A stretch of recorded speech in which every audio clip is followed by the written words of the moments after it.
Hi everyone, so today's video is going to be about a book called Purposeful Planning Method by Matt East. But before I start talking about the book, I'd like to start off with a quote that the book had as part of its first chapter. And it was, "Here is a test to know if your purpose on earth is complete. If you're alive, then it isn't." And I think it fits very well with the book because the book is completely focused on kind of time management, being productive and, doing all those things that you're actually able to achieve your purpose or your goal or whatever it is that you're focused on. I thought this was a perfect book to read at this particular time because we're all working from home and managing that work and home life balance has become a lot more difficult because that boundary that separates, work from home is completely gone because you're actually working from home now.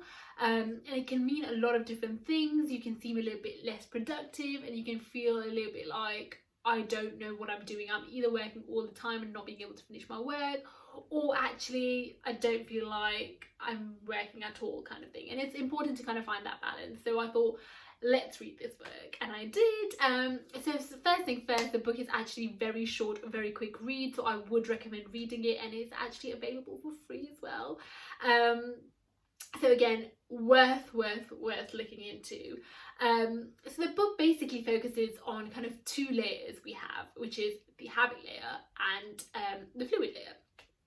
And what it tries to do is, it's about being productive and maximizing your effort towards things you want to do, things you want to achieve, and ensure that you're able to achieve your long-term goal or whatever your end goal is. So if your end goal is to write a book, then you're able to achieve that through the daily things that you're doing. So the fluid layer is the thing that you can change on a daily basis. So those are kind of things that are going to come in and things that are going to be different on a daily basis. So for example, for me, what I did was the book actually has a 10-day kind of challenge that you can do with the book. So I decided to do that, and I did find it very useful, and it actually did make me a lot more productive, and that's why I'm actually doing this video. So how it works is you start off on the first day and look at your fluid layer, and how you work on your fluid layer is you decide 3 top priorities for the day. And to decide those priorities, there's a bunch of questions in the book that you can ask yourself to understand what those priorities are and what you're going to focus on. So for myself, I was focusing on kind of tasks I needed to do in terms of my major points, whatever I needed to achieve for for myself, and kind of any other important things that were on my list or I knew that needed to be done were part of my 3 priorities for the day. Once you do that, you actually plot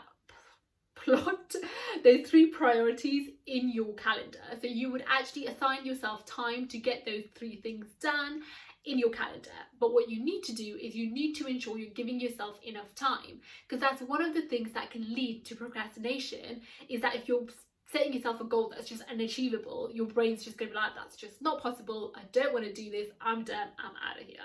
So it's really important you set yourself a goal that and a time limit that's actually achievable. And to do that, you just need to remember that you're always going to give yourself less time. That's just how our brain works. So just give yourself half an hour, an hour extra, or sometimes double the time you would have honestly given yourself. And doing that actually means you're more likely to achieve those tasks. So what you do is put those 3 tasks in that you need to do in your calendar. So that's there, that's your fluid layer done.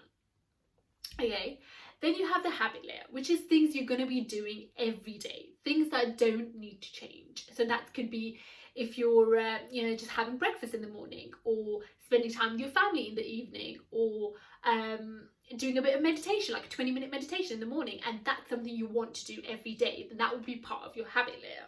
Of course, I'm not explaining that well. The book does a really good job. But the point is that we need to have these layers and have these kind of things in our calendars that are set in, and really set ourselves goals and priorities for the day, so we are actually being productive. We've got broken down goals for every day that we're focusing on, because one of the biggest issues that I particularly face is that sometimes I set myself goals that are just not achievable.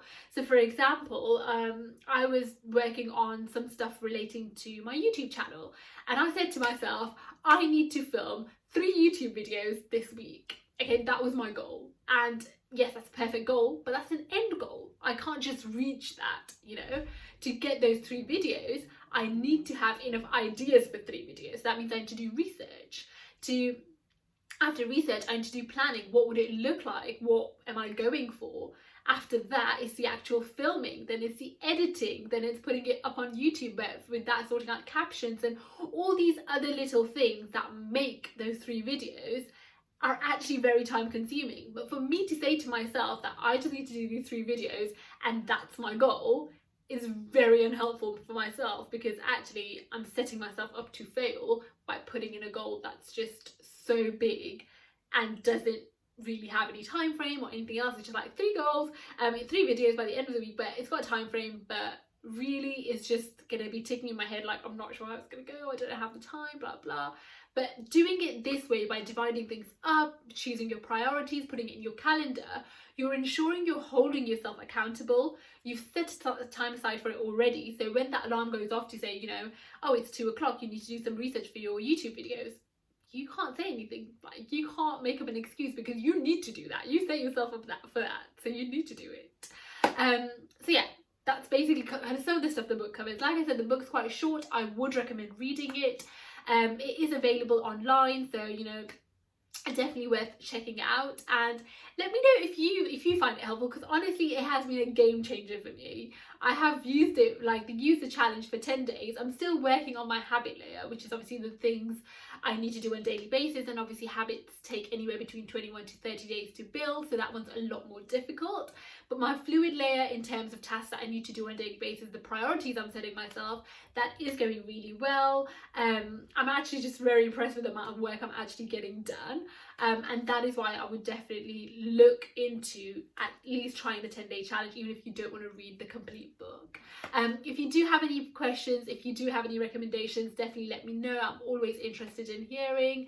Any comments can go down below. And yeah, I look forward to seeing you guys again on another video, and have a lovely